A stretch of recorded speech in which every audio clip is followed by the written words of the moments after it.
Assalamualaikum. Jangan lupa like, comment, and subscribe. Bye. Assalamualaikum warahmatullahi wabarakatuh. Alhamdulillahilladzi bi ni'matihi tutimmus shalihat wa bi fadlihi tatanazzalul khairat wal barakat wa bi taufiqihi tatahaqqaqul maqasid wal ghayat.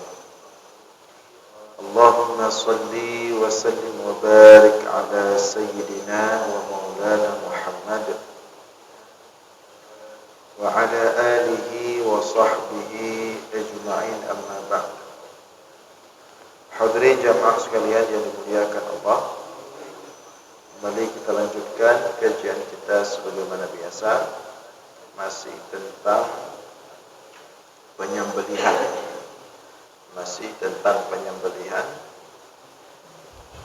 Sebelumnya kita telah membahas tentang hadis kurban, bahwa kurban para ulama berbeda pendapat. Jumhur ulama dari Malikiyah, ulama mazhab Maliki, Syafi'i, Hambali menyatakan bahwa kurban hukumnya sunnah muakkadah, sunat yang sangat ditekankan dan berubah menjadi wajib kalau dita'yin dan nazar. Adapun dalam mazhab Hanafi, kurban itu bukan sunat, tapi memang wajib kecuali memang tidak mampu untuk berkurban. Berikutnya adalah cara memproses kurban atau cara menyembelih. Hadisnya sudah kita baca. Hadis pertama tentang cara menyembelih, ya, bahwa dalam menyembelih itu hendaklah diperhatikan. Yang pertama, hewan yang ingin disembelih itu dipastikan dalam keadaan betul-betul tidak terzalimi, ya. Tidak terzalimi dengan cara yang pertama, hendaklah proses penyembelihannya itu dilakukan secepat mungkin. Artinya tidak dilama-lamakan dalam proses penyembelihan. Kemudian janganlah disembelih di depan hewan yang lain. Jadi jangan disembelih di depan hewan yang lain.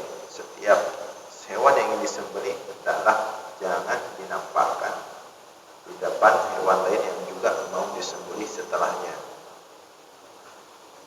Kemudian hendaklah alat yang digunakan itu betul-betul pisau atau parang yang memang tajam. Semakin tajam maka semakin baik. Semakin tidak tajam, apalagi tumpul, itu akan menzalimi hewan tersebut dan itu bagian daripada dosa. Kemudian yang harus terputus, ya, pada leher yang disembelih itu adalah dua saluran yang harus terputus. Yang pertama saluran hulqum, yang kedua saluran marih. Aceh mareh. Mareh itu tempat saluran makanan, hulqum saluran pernapasan. Dua ukuran itu harus terputus. Yang lain itu tidak masalah, boleh putus tidak, tapi dua itu harus terputus. Dan sembelihnya harus di leher dan terputus dua urat tersebut. Dan mati hewan sembelih itu harus gara-gara terputus dua urat tersebut. Kalau dia mati bukan karena terputus dua urat tersebut, maka hewan itu jadi bangkai. Jadi tidak boleh hewan itu mati dengan ditembak atau dilempar tombak. Misalnya kita lihat ada kambing di jalan, ditabrak kendaraan, udah sekarat dia, ya, kita bilang tolong diambil, kita buat mie nanti malam. Kita bisa. Kalau dia mati karena ketabrak jadi bangkai, dia harus mati karena disembelih. Ya. Nah, kalau mati karena lain tidak bisa, kecuali dalam keadaan tidak memungkinkan untuk disembelih di lehernya. Misalnya lembu atau kerbau sedang dia jalan jatuh ke sumur, kepala ke bawah, kerbaunya besar sehingga memenuhi sumur itu tidak bisa dikeluarkan. Maka kalau dia dibiarkan di situ terus menerus sampai mati, sayang. Nah, itu boleh dia dimatikan dengan apapun caranya, diniat sembelih. Nah, itu boleh. Tapi dalam keadaan normal nggak boleh. Ya. Makanya hukum, misalnya ada orang potong ayam, begitu dipotong terputus habis lehernya, tidak boleh. Artinya dia tidak mati karena putus dua orang urat tersebut, tapi mati karena lain. Itu tidak boleh. Kemudian cara menyembelihnya juga harus dengan benda tajam, pisau. Tidak boleh misalnya dengan kaca atau dengan pohon bambu misalnya. Jadi harus dengan pisau yang tajam. Tidak boleh dengan ditembak dan seterusnya. Tidak boleh dengan panah. Harus dengan benda tajam yang khusus dipakai untuk menyembelih. Nah, jadi itu cara menyembelih hewan, baik kurban maupun di luar kurban. Seperti kita potong ayam. Makanya itu yang potong-potong ayam itu, ayam potong atau ayam kampung di pasar itu, kalau dia disembelih, kemudian setelah disembelih dilemparkan langsung ke tempat pembersihan bulu. Mati dia gara-gara alat pembersihan bulu, jadi bangkai. Bukan mati karena disembelih, mati karena mesin bersih bulu itu jadi bangkai, itu haram dimakan. Dia harus mati karena disembelih dulu. Jadi setelah disembelih, kalau sudah tempat sampai betul-betul mati dengan sebab disembelih, baru dibersihkan bulunya, baru halal. Makanya orang jual ayam itu harus dapat sertifikasi halal dari MPU. Kalau tidak, kita makan haram, makan bangkai. Jadi betul-betul disembelih di lehernya, putus dua saluran tadi, harus mati dengan itu. Dan sengaja. Kalau tidak sengaja, tidak sah juga sembelihannya. Misalnya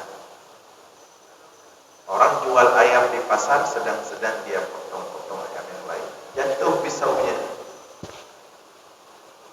pisaunya kena leher ayam lain di bawah, mati. Apakah itu bisa sekalian jadi sembelihan? Tidak boleh, haram, bangkai. Nah, jadi hal-hal seperti itu mesti diperhatikan. Makanya kalau kita ke Medan atau ke Jakarta, itu di pagi hari biasa dibawa ayam potong itu banyak sekali. Tapi saya tidak yakin itu mati karena disembelih.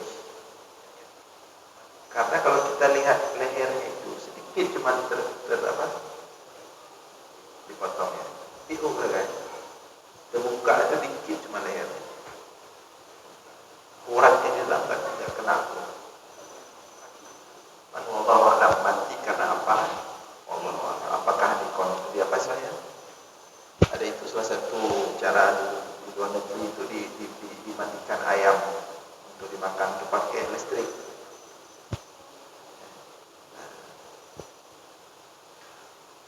Dan yang menyembelih itu mesti orang Islam dengan sengaja dan niat sembelih, walaupun tidak baca bismillah. Baca bismillah itu sunat. Yang penting yang sembelih itu orang beriman. Makanya boleh juga memakan sembelihan orang Nasrani, orang Yahudi, Ahlul Kitab. Yang penting dia beriman. Dan boleh sembelih itu sekali sembelih lebih daripada 1 ekor. Tidak mesti tiap sembelih itu 1 ekor, 1 ekor kan. Boleh lebih. Misalnya sekarang kalau di pabrik-pabrik potong ayam itu dia sembelihnya ayamnya diikat semua itu ribuan ikat, kemudian setelah diikat digantung, diikat, didekatkan pisau itu panjangnya dari sana ke ujung sana. Sekali ditekan, trek, serap. Itu bagaimana hukumnya? Boleh. Yang penting yang operatornya itu orang Islam. Ya, boleh. Jadi tidak mesti dia 1 orang 1 ekor, 1 ekor. Kalau kita lebih parah lagi, 1 ekor 3 orang. Kan dulu di kampung-kampung seperti itu. 1 ayam itu mesti 3 orang. Sebasanya tukang sayap sini, ibu yang sayap sini, yang potong lain lagi. Cuman bahkan yang potong itu kalau dulu di kampung-kampung tidak bisa sembarangan orang potong ayam. Mesti telepon, panggil Tengku. Kalau Tengkunya lagi luar kota berarti nggak makan ayam. Bawa ke Tengku, mesti Tengku yang potong. Itu maksudnya itu positif, mungkin maksudnya begitulah kira-kira orang Aceh itu menganggap sesuatu yang halal itu sangat bukan hal biasa. Itu betul-betul halal, suci, bahkan ada doa-doa lagi, sehingga dia lebih berkah. Nah, itu beberapa hal tentang cara penyembelihan. Kemudian setelah disembelih harus dimakan. Setelah disembelih harus dimakan. Kalau disembelih suka-suka tidak dimakan, hukumnya haram. Dan hewan tersebut akan menuntut di hari akhirat. Dan itu ada hadisnya, ini hadis yang akan kita lanjutkan ini.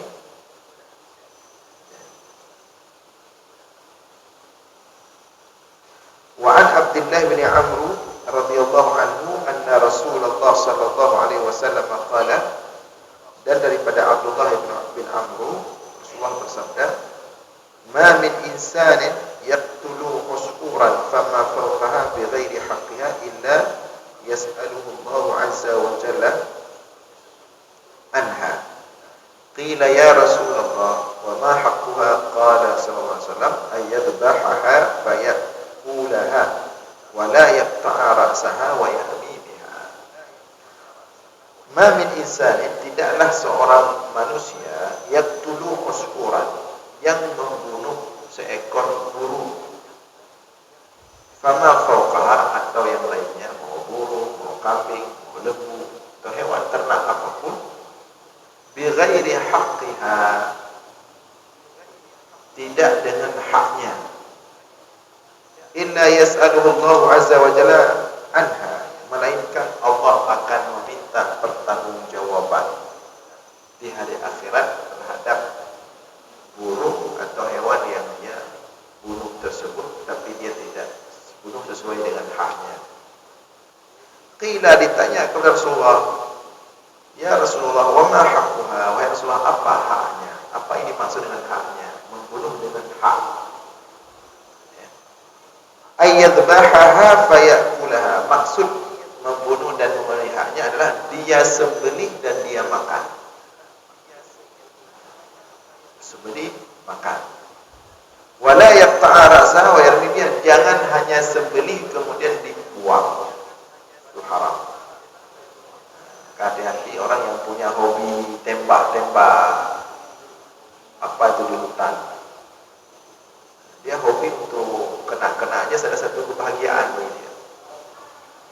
setelah kena mati dah selesai dia berangkat. Nah, itu semua diminta pertanggungjawaban kepada Allah di akhirat. Ditanya di sidang di mahkamah, kenapa kamu tembak dia? Apa alasan kamu tembak dia? Apakah setelah kamu tembak kamu sembelih, kamu makan, atau sekedar untuk hobi saja? Kalau untuk sekedar hobi itu masuk dalam ranah kezaliman. Hati-hati dengan hobi ya. Hobi kita menyengsarakan orang, menyengsarakan makhluk Allah yang lain. Nah, jadi tidak boleh kita menyembelih atau membunuh seekor hewan yang bisa dimakan kecuali atas alasan untuk kita makan atau keperluan lain yang memang ada manfaatnya. Kecuali hewan-hewan yang memang disuruh bunuh. Ada itu hewan-hewan yang memang disuruh bunuh, walaupun tidak kita ambil manfaat, memang kita bunuh saja. Itu ada beberapa hewan. Rasulullah mengatakan khamsun fawasiq, ada 5 hewan yang fasik.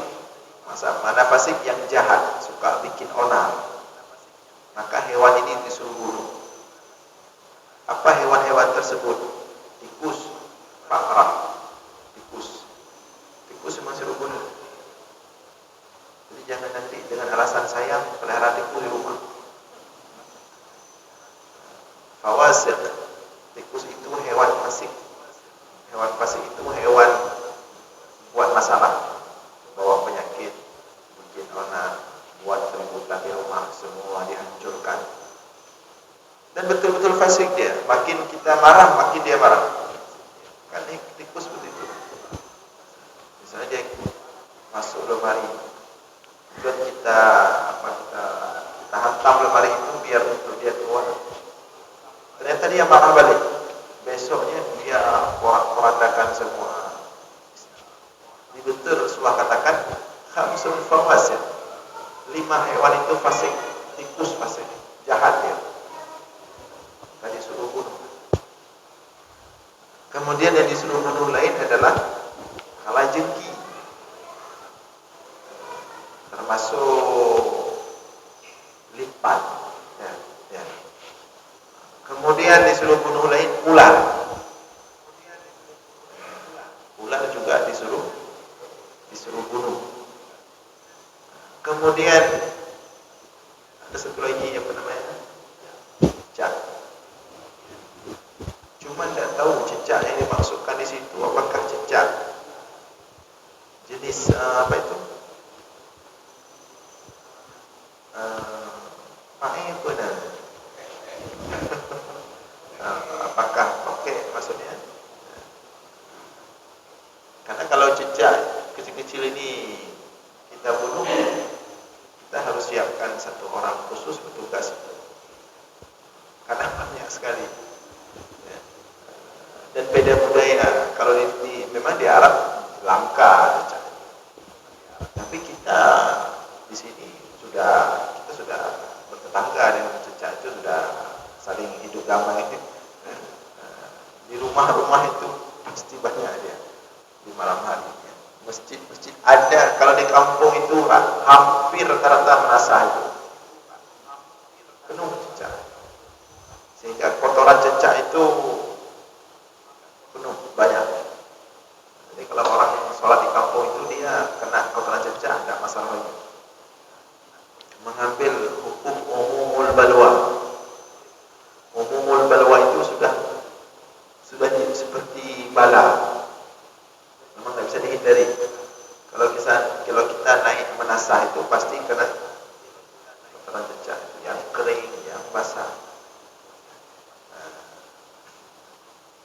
Cuman yang pasti di situ bunyinya cicak ya. Apakah tokek atau cicak, bisa saja dua-dua. Jadi itu hewan-hewan seperti itu tidak apa-apa. Tapi yang hewan yang bisa dimakan tidak boleh dibunuh, tidak boleh disembelih kecuali dengan tujuan diambil manfaat. Kalau untuk dibunuh sia-sia itu hukumnya haram. an Syarid radhiyallahu anhu, Rasulullah mengatakan dalam hadis yang lain dari Syarid radhiyallahu anhu, qala sami'tu Rasulullah sallallahu alaihi wasallam yaqul, aku mendengar Rasulullah bersabda, man qatala usfuran abathan ajja ila Allah yaumal qiyamah yaqulu ya Rabb inna fulanan qatalani abatha wa lam yaqtulni manfa'ah. Ya. Rasulullah mengatakan barang siapa yang membunuh seekor burung abatha, tidak ada tujuan apapun, bukan untuk dimakan, bukan untuk, cuman suka-suka aja. Seperti orang yang punya hobi menembak ke hutan. Barang siapa yang membunuh seekor burung abatha, tidak ada tujuan apa-apa untuk mengambil apa, apakah makan atau apa, maka ajja ilallah yaumal qiyamah yaqulu, hewan tersebut akan datang ke Allah hari akhirat dan mengatakan kepada Allah, ya Rabb inna fulanan qatalani abatha, wahai Allah, si fulan telah membunuhku abatha, begitu saja tidak dia ambil manfaat. Walam yaqtulni manfaat, dia tidak membunuhku untuk mengambil manfaat. Karena pada dasarnya seluruh hewan-hewan itu yang bisa dimakan diperuntukkan oleh Allah untuk manusia. Dia tidak mempermasalahkan kalau dia disembelih. Maka itu fungsi tujuan dia diciptakan, sehingga dia bisa memberikan manfaat untuk makhluk Allah. Nah, seperti ya manusia. Tapi yang dia permasalahkan kalau dia dibunuh dengan sia-sia. Nah, maka hati-hati. Hati-hati orang-orang yang punya hobi pelihara binatang. Apakah pelihara ikan atau pelihara hewan seperti burung dan lain-lain sebagainya. Kalau dipelihara kemudian diberikan haknya, dikasih makan, tempat yang layak, insya Allah meskipun hewan tersebut tidak nyaman, tapi tidak sampai dibawa ke mahkamah Allah di akhirat. Tapi kalau sampai dia dengan kita kurung, terganggu hidupnya, artinya makannya tidak dapat, sampai kemudian dia mati, itu sampai ke hari akhirat. Rasulullah mengatakan, dakhalat imra'atun nar li hirratin habasatha la hiya at'amatha wa la hiya atlaqatha ta'kulu min hashishil ardh. Rasulullah mengatakan hadis Bukhari, seorang perempuan dimasukkan dalam neraka gara-gara dia mengurung seekor kucing. Tidak dikasih makan dan tidak dilepaskan untuk cari makan sendiri sampai mati, masuk neraka. Hati-hati ya, kita yang pelihara hewan, kucing atau hewan apapun yang lain, ikan, burung, pulang atau pergi lama tinggal di rumah hewan tersebut, mati dia, harus taubat kepada Allah, taubatan nasuha. Ya nggak cukup begitu pulang, oh maka mati sayang itu. Jadi kita cerahkan, nah, itu dosa, bisa terancam masuk neraka. Bahkan sebenarnya kalau tidak dikurung lebih baik. Cuman ya sebagai manusia punya hobi seperti itu ya tidak apa-apa. Tapi kebutuhannya harus dipenuhi.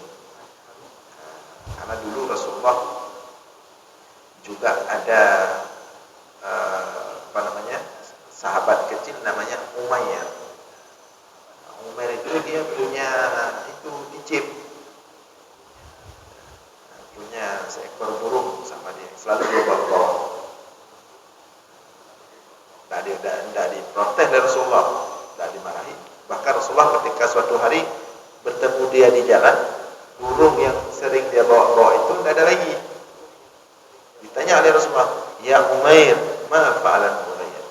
Wahai Umair, mana itu burung yang kemarin kamu bawa? Tidak marah Rasulullah.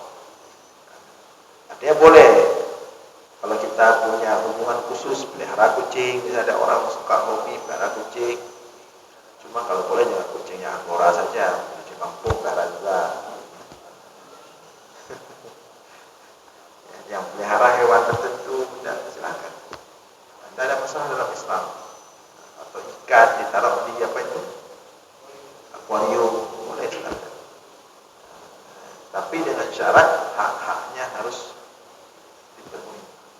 Kalau tidak, maka urusannya menjadi besar. Dan kalaupun tidak dipelihara, dikurung, itu lebih baik. Itu lebih baik. Kemudian wa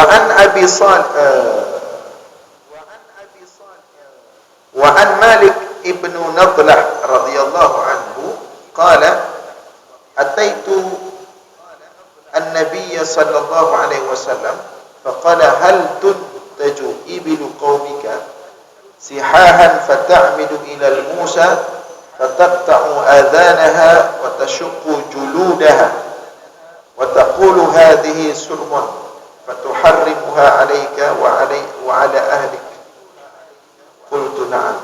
Qala fa kullu ma ataka Allah hillun sa'idullah ashaddu min sa'idika wa Musa Allah ashaddu min Musaka.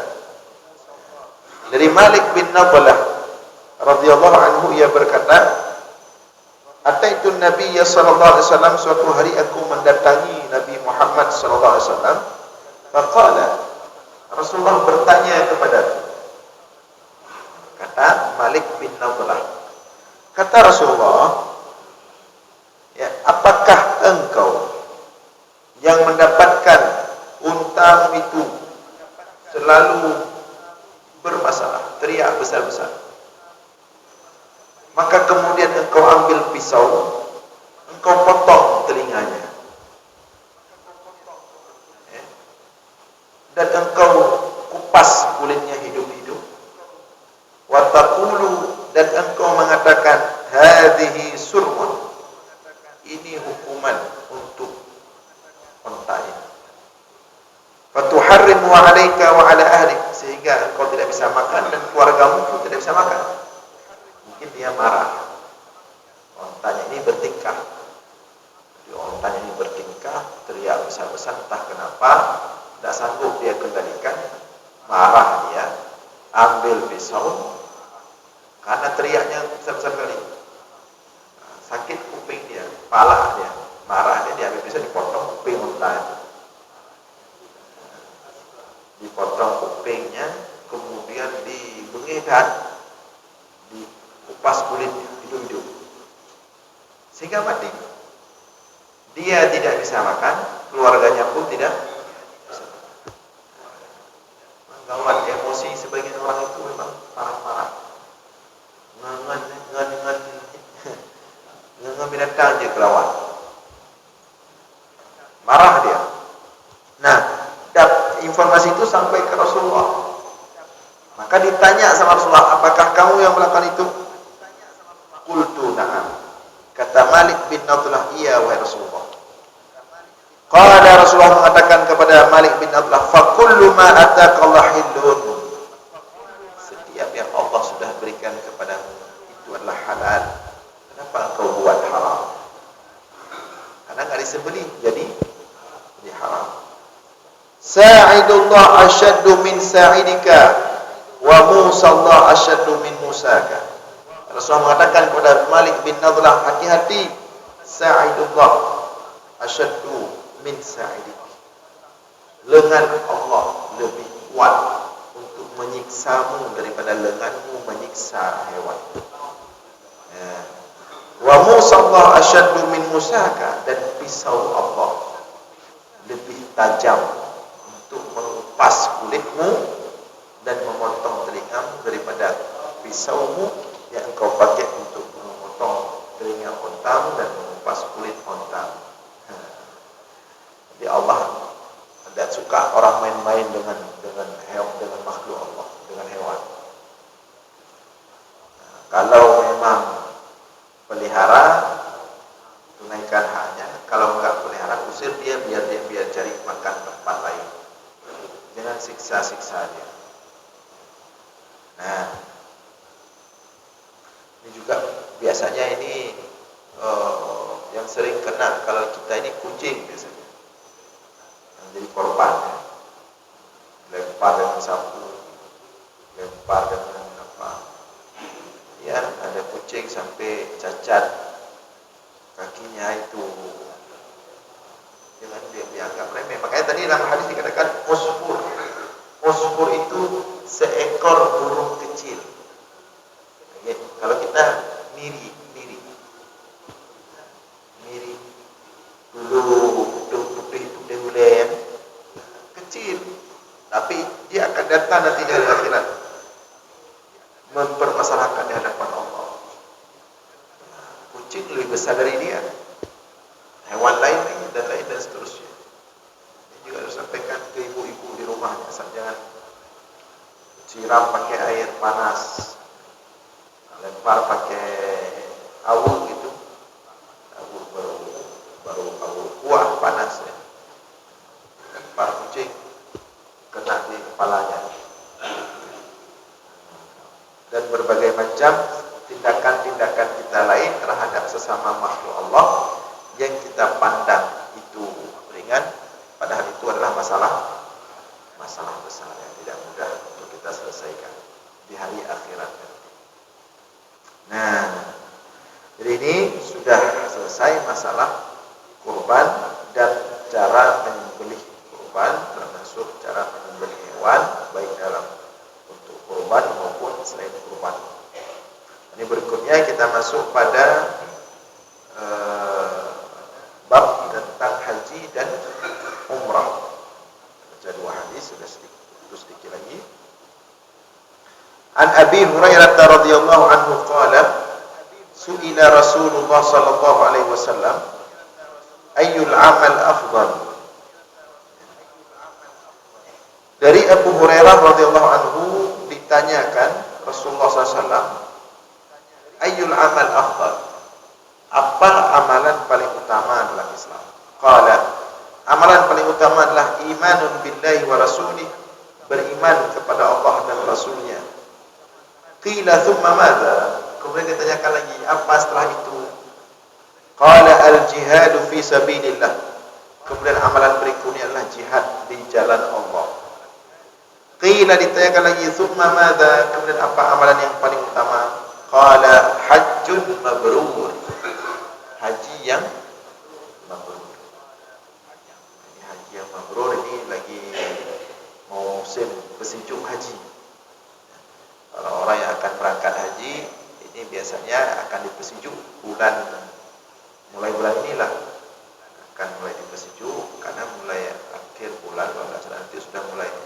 Sebagian sudah berangkat ke daerah Jawa, Pulau Jawa sudah mulai berangkat.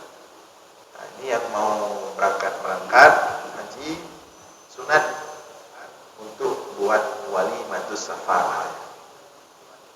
Walimatus safar, kenduri berangkat. Sebenarnya kenduri berangkat itu bukan hanya berangkat haji, semua berangkat. Kita punya anak mau berangkat jauh menuntut ilmu, itu juga sunat nanti sedikit buat walimah safar. Jadi di situ kita buat kenduri, kita berdoa biar orang yang berangkat itu sampai dengan selamat dan pulang balik dengan selamat, dan semua yang dicita-citakan ketika dia berangkat itu tersampaikan. Itu sunat. Jadi kalau yang mau bersejuk haji, boleh. Tetapi jangan berlebihan. Ya. Ada juga yang agak berlebihan bersejuk hajinya. Ini berlebihan nanti sudah nggak bagus. Karena haji itu sendiri adalah satu ibadah yang mengajarkan kesederhanaan. Mulai dari ihram itu cuma boleh pesejuknya juga itu mencerminkan kesederhanaan. Jangan pesejuk haji pun bersaing-saing jumlah tamu. Pesejuk haji ran beri proyame tribero. Pesejuk haji ran beri dua padina. Kami mau jogro. Ini tidak boleh. Walaupun ada satu dua. Biasa saja, sederhana saja. Kalaupun tidak harus buat kenduri besar-besar apa. Ada bulukan aja sedikit, nak kopi hitam dan baju-baju. Kalau mau buat kenduri boleh, tapi tidak boleh berlebihan. Dan dia sunatnya sekali. Tak perlu banyak-banyak kali. Walaupun budaya kita itu di kantor dibuat, di masjid kampung dibuat, di rumah dibuat. Nanti kalau dia gabung dalam komunitas tertentu buat juga. Ini sayang juga dia.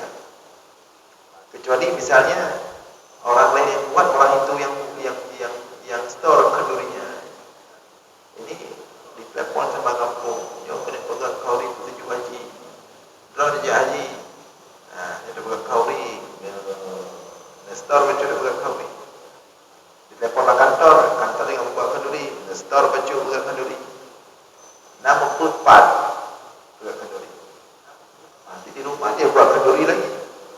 Itu zalim juga itu. Seharusnya dia buat kenduri di rumahnya, pakai biayanya sekali. Ini dibuat di tempat lain, biaya dia juga 4 kali.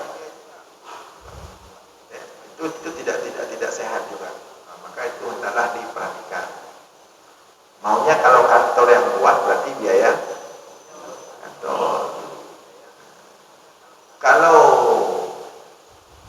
kampung yang buat berarti ada bukan masyarakat kampung.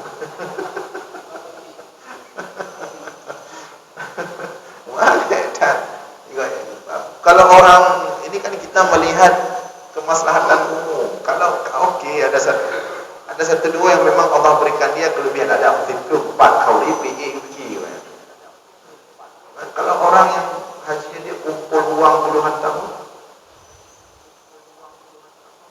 sudah siap-siap senang-senang dia, begitu musim bersejuk kesusahan. Seperti masalah kenduri sama dia. Kenduri sama dia itu bukan kendurinya, bukan sama diahnya yang kita permasalahkan, tapi kendurinya. Siapa yang pikir itu? Kalau sama dia memang sunat. Al-Quran mengatakan sunat kita mendoakan sesama kita yang sudah meninggal. Alladzina ja'u min ba'dihim yaquluna rabbana ighfir lana wa li ikhwanina alladzina sabaquna bil iman. Itu ayat Al-Quran. Mereka orang saleh, mereka yang senantiasa mendoakan orang-orang yang telah mendahului mereka. Jadi mendoakan orang meninggal, melakukan bacaan-bacaan zikir diniatkan orang meninggal itu sudah itu amalan orang saleh. Yang masalahnya bukan itu, yang masalahnya adalah kendurinya. Dan orang sama dia pun kalau nggak ada kenduri nggak ada tamu. Coba. Pekat sama dia malam, cinta 3 malam pun baiknya kau ni baju malam 2 saja. Kendurinya yang masalah itu, bukan sama dianya. Sama dia itu tidak ada. Ulama Ibnu Taimiyah mengatakan semua amalan soleh sampai ke orang meninggal. Ibnu Qayyim al-Jauziyah mengatakan demikian. Jadi kendurinya ini siapa yang mikir? Apakah yang mikir yang punya, yang apa? Yang ditimpa musibah, berarti sudah kena musibah. Kena musibah dong. Wis lain karet petek kali timpa pun. 2 kali lipat. Jadi datang kita bukan lagi takziah, bukan menghibur, justru membuat makin sedih. Karena ini harus kita pikir. Jangan kita melihat hanya di sisi orang yang mampu. Orang yang mampu, dia mungkin bukan motivasi malam, punya YouTube. malam kauri dah yuk dulu. Jadi yang mampu. Bagaimana dengan yang tidak mampu? Hendak dia buat tak enak. Dia buat harus berhutang. Maka harus kita pikir secara bermasa. Maka alhamdulillah kita lihat hari ini sebagian daerah sudah bagus, teman-teman. Jadi sebagian daerah seperti masuk di kampung saya di sana, setiap ada orang meninggal, seluruh proses minum, makan, minum saat sama dia itu ditanggung oleh masyarakat, tidak ditanggung oleh orang tua. Langsung dibagikan. Begitu ada orang meninggal, langsung dibagikan. Misalnya dusun A berapa lorong? Malam pertama yang bawa kue, kopi untuk sama dia, lorong A, B, C. Malam kedua lorong ini. Malam ketiga lorong ini. Itu insya Allah satu kampung selamat. Itu kalau sampai ke situ makan habis-habisan, makan bawa pulang lagi silakan. Tidak masalah. Karena itu bukan harta anak yatim, harta orang sumbang. Itu aman. Itu berarti bagus cara berpikir. Biar nggak kena, nggak bersentuhan dengan harta anak yatim. Kalau sampai kita makan harta anak yatim, habis. Udah dia musibah, tajak, banyak, tak tamah lah. Waktu kita udah harta anak yatim, waktu kita ambil kuah belang, kita dalam-dalam lagi empati. Padahal harta anak yatim itu. Habis itu kita pun coba. Innama ya'kuluna fi butunihim nara. Ayat Al-Quran itu.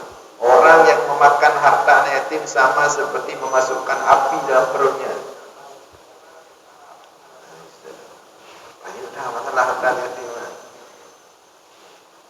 Makanya kalau tidak jelas, misalnya kita pergi ke rumah musibah, tidak jelas. Jadi ini konsep kedua siapa yang pikir? Apakah masyarakat atau yang ditimpa musibah? Lebih baik aman-aman bawa duit. Nah, kita sampaikan realistis terus. Bawa duit. Yang aman.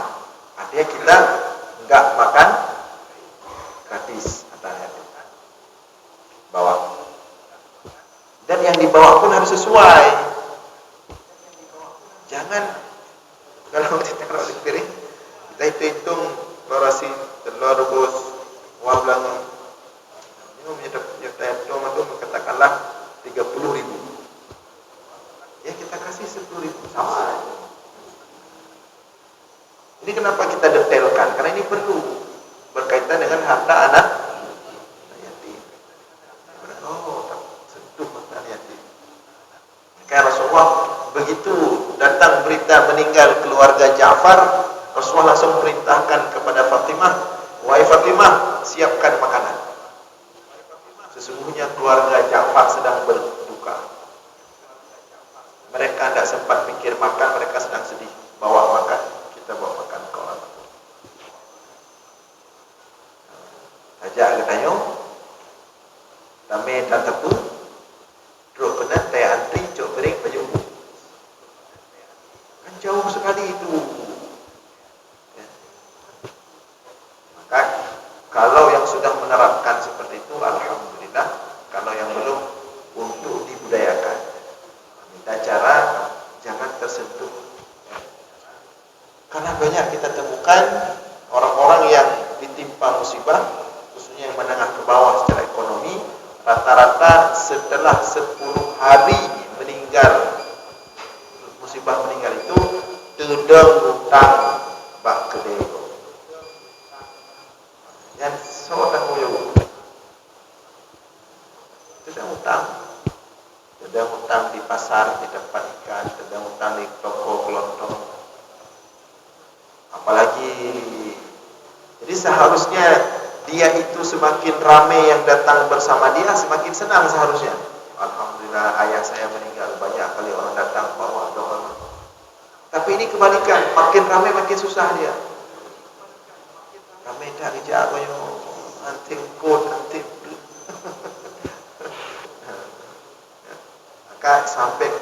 harus dipikirkan. Tentu di sini yang menjadi tanggung jawab utama adalah tokoh-tokoh masyarakat untuk dicari cara hati-hati bagaimana caranya, tapi tetap juga menjaga agar tidak menimbulkan masalah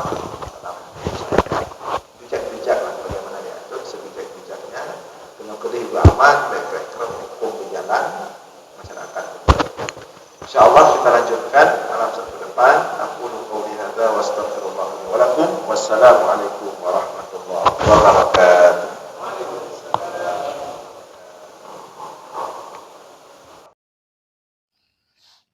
Terima kasih.